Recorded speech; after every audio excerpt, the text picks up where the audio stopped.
Science you can toil away at for years and years and really never get the answer that you're looking for. And your reward, if you do find the answer, is probably a more detailed and complicated question. Said like a true educator. That's Adam Krug, a high school chemistry teacher in the sunflower state of Kansas. Today, we're stepping inside the classroom. So far, we've heard from school board members and district leaders. But what about the school district's most beloved resource, our teachers? How do they balance teaching curriculum and meeting state and federal learning standards alongside real-world preparation and relevance for students? And what role can industry play in supporting their success in the classroom? Welcome to This Educational Life, a podcast by Trane. I'm Mariah Presley, Education and Industry Programs Leader for Trane, and I talk to people every day who are rethinking how we prepare students for the world ahead. And today, I'm thrilled to be sharing Adam's story. Let's dive in. Adam wasn't always a rock star science teacher. After college, he actually spent time working in the industry as a chemist. But after working long hours on the night shift, Adam found himself wondering if this was the right path for him. One night, like it was fate, he saw an ad. Bilingual school in Slovakia, hiring a biology and English conversation teacher. Maybe this could be his calling. So in 2006, when AI was still science fiction, tweeting was brand new, and the internet was obsessed with Chuck Norris memes, Adam took a leap of faith and headed to Slovakia to begin his teaching career. And today, he is still teaching as a high school science teacher in Kansas. Through those years, the world and the classroom changed dramatically. Physical books were swapped for laptops, whiteboards given way for PowerPoint presentations, and AI answers questions way faster than any search engine ever could. The reality is, the tools we use every day are evolving to meet the demands of a modern world. And so are the skills for success of our future generations. So our teachers, who are on the front lines of this transformation, are challenged every day to prepare students for a life and career that didn't exist a decade ago. Which begs the question, how can industry support and simplify the work being done by teachers to provide relevant learning opportunities for kids in a way that redefines what's possible for their futures? One day, our CTE coordinator just said, there was a one-day workshop. I think you should sign up for that. And I was like, all right, we'll check it out. Yeah. I think I went to the workshop in November. And when we got back, we implemented one of the lessons in December and then started working with the KidWin stuff. And then the next summer did the data analytics and piece by piece, trusted the process. And it's been very rewarding. That workshop was one of Trane's Train the Trainer programs. Side note, try saying that 3 times fast. These programs, led by Trane's educators and residents, equip teachers with ready-to-use tools, resources, and industry insight for energy education, empowering them to integrate these lessons directly into their existing programs as hands-on, industry-relevant learning. Think a more scalable externship model for teachers with ongoing industry support and application. Opportunities like KidWin and Trane's energy and data analytics programs, what Adam mentioned before, introduce students to high-demand, transferable skills and certifications that they need to be competitive post-secondary. It's like you can make anything into a lesson. And that aspect has just been super fun from the get-go. And that's, I think, where some people get the most surprise, but these are all freshmen in high school. I mean, there's a few sophomores and juniors in some of those classes, but it's a general science, earth science. That's awesome. And that's been super fun because I get those kids a couple years later in my chemistry class, and sometimes they're still involved doing the KidWin. So I get to see them progress, but you can see them grow up pretty fast if you give them the opportunity. And we've spent a little bit of time we as in Trane, working with you, learning the district, and really I'd say even like the community, the vision around learning and the mission for how students are being equipped for the future. So can you share a little bit about some of the programs you guys have adopted and maybe like why or how they align with some of the vision and mission of not just your classroom, but also for your district? I mean, our district is definitely trying to prepare kids to be out there and be the best productive citizens we can be. And that doesn't always mean a 4-year degree. I think when I was in school, that's what you do. Right. And if you don't, then it's somehow a failure. And I think our focus on getting people the skills that will match them up with the best situation for them. I don't think I had ever really made a connection between data analytics and HVAC.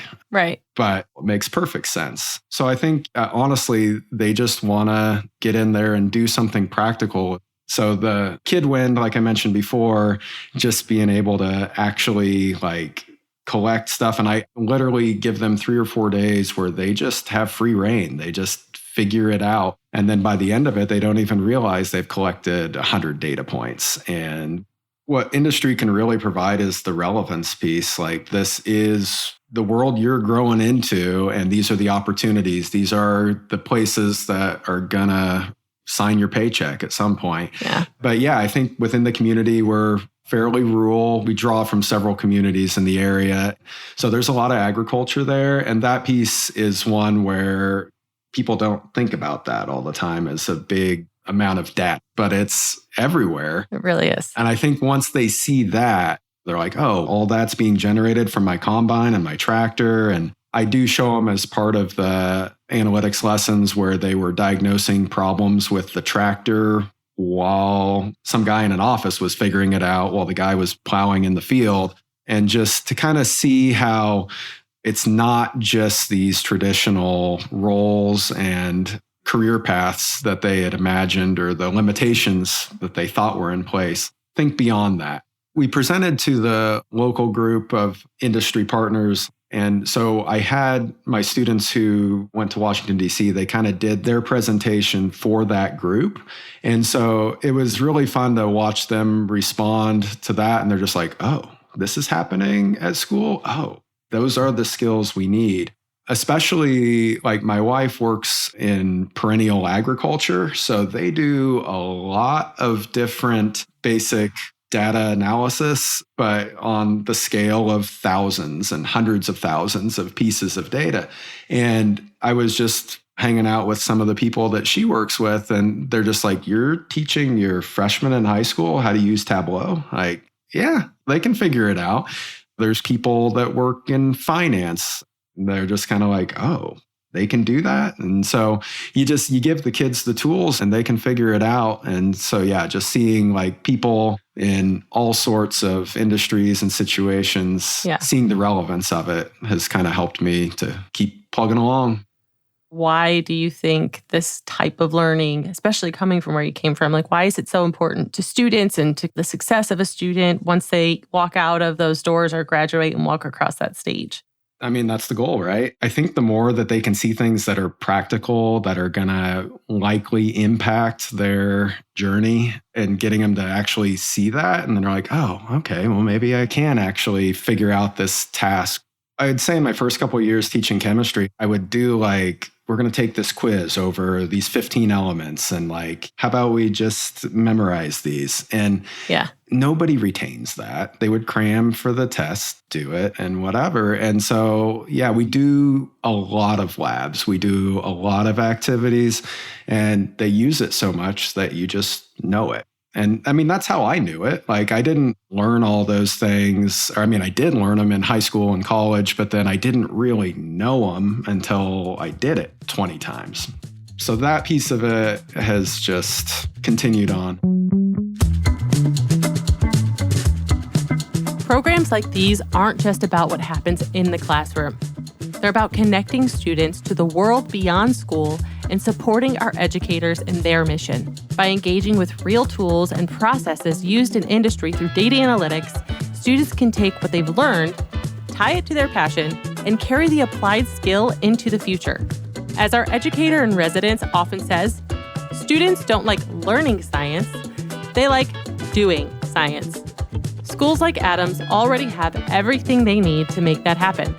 It's just about empowering both teachers and students with the relevance and the support to bring it to life. And the impact when we do this is incredible.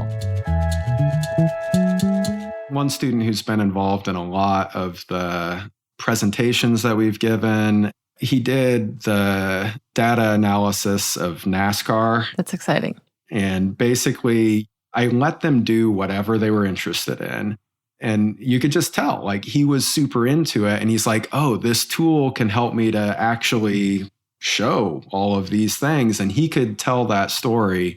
And now he's told it to lots of different people in many, many different settings. But just like seeing that spark for the first time in the class, it was awesome. And then last summer, I took him and a few other students that we put together a signature project for the NEED project and went to Washington, D.C. and all those things, like everything built to the next level and the next level and the next level.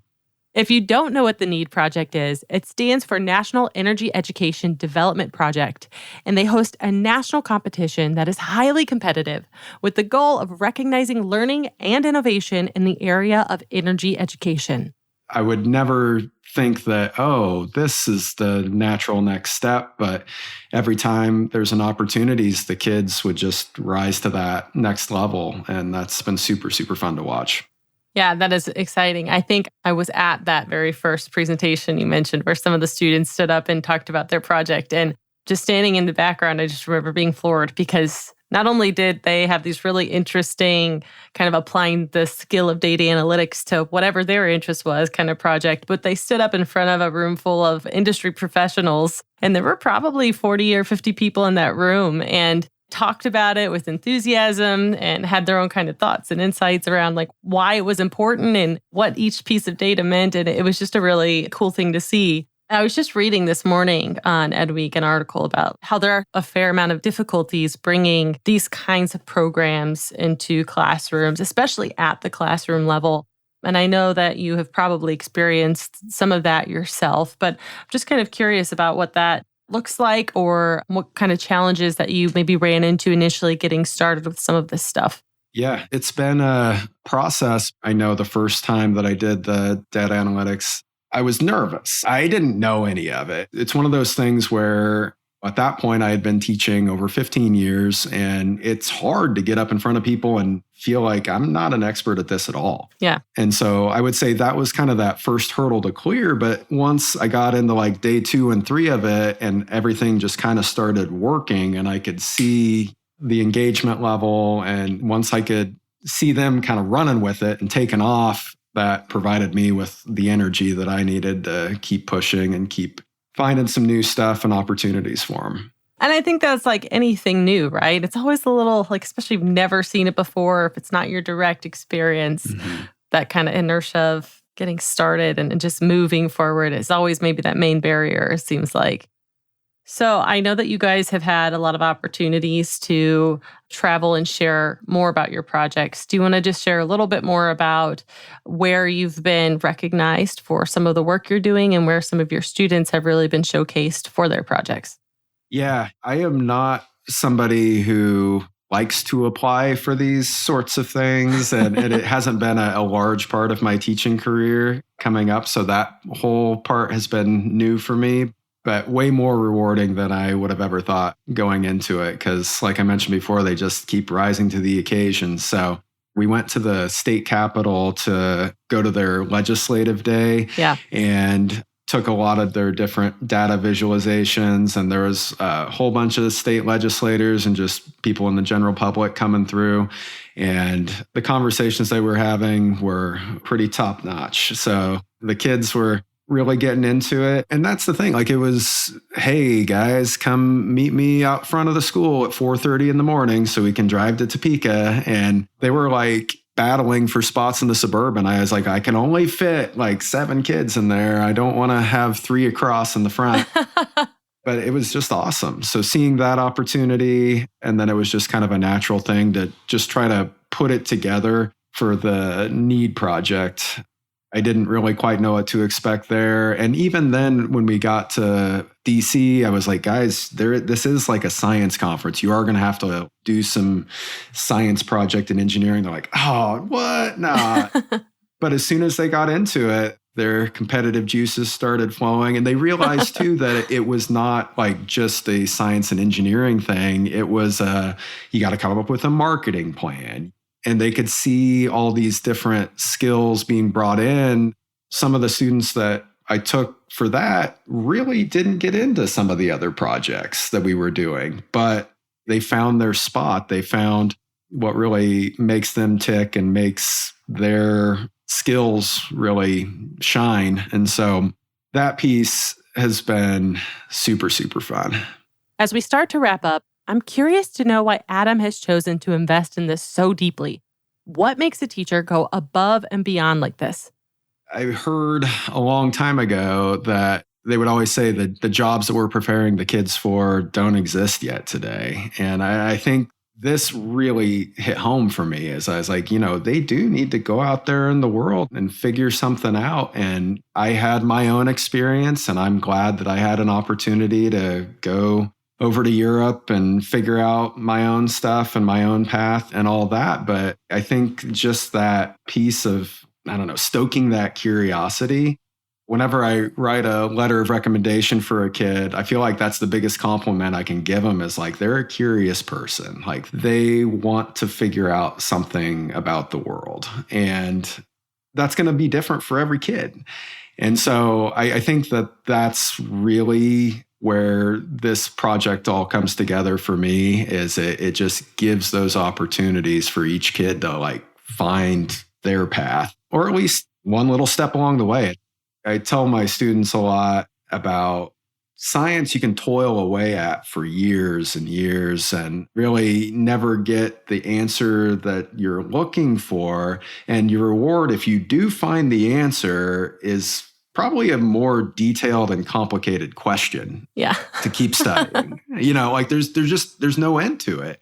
That's an awesome lesson. There's always another question, but it's another opportunity to figure it out at the same time. And that's fun. Yeah, you just get another bigger question, a more detailed question, a more difficult question, but it's not going to be everybody's monumental thing. I didn't get to take all my students to every conference, but if they have that willingness and that desire to be ready to go, okay, cool, here's an opportunity, let's do it. So I'm thinking kind of for the other Adams of the world, teaching has never been particularly easy, and there's always a lot of you guys are held accountable to a lot of different standards, a lot of different regulations. What could you share for other teachers maybe interested in jumping into these kinds of programs as maybe some advice that would help them get started and really launch to have some of the success you've had? Well, I think I kind of hit on it maybe a little bit before with the just like, don't be afraid. Yeah. Just don't be afraid to get a little messy and like, don't worry about being the expert. I think so much of it, like I still give plenty of, lectures in my classroom. Sometimes I'm up at the front just explaining a concept and this and that, but that's not it. Like they don't need me to recite and make them regurgitate those bits of information, even though that's one aspect of it. But yeah, I think just a willingness to get dirty and not have just one possible outcome in mind. That's been my big shift over the last couple of years, I think. That's awesome. Well, thank you. Thank you for all the work that you're doing, both in Kansas and beyond for the students. And we've really enjoyed working with you as well. So I've really appreciated it. And I'm sure, that's the fun part too. Like we've come this far. So I guess we'll figure out what's next. What's next? Indeed. This was a great conversation. We all remember that one teacher that made a lasting impact. The one who approached things in a way that stuck with us or believed in us enough to toss us an opportunity where we could really shine.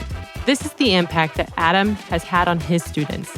And his story is an important reminder that teaching is more than just sharing today's facts. It's about helping to build schools that inspire learning, growth, and discovery for generations to come. Thank you to Adam for sharing his journey with us. And thank you for listening. This Educational Life is all about highlighting the incredible work happening in education and showing how, together, we can create schools that truly prepare students for the future. If today's episode resonated with you or you'd like to share your own experiences, we'd love to hear from you. Email us at thiseducationallife@trane.com or suggest a topic for a future episode. Don't forget to rate, review, and follow the podcast wherever you listen so you never miss an episode. New episodes come out every 2 weeks. Thanks again for joining us on this journey. Until next time, let's keep building schools that make a difference for today and tomorrow. This podcast is for general informational purposes only. The views and opinions expressed in this podcast are those of the panelists and do not necessarily reflect the official policy or position of Trane Technologies. Trane Technologies makes no warranty or guarantee concerning accuracy or completeness of the content presented in this podcast.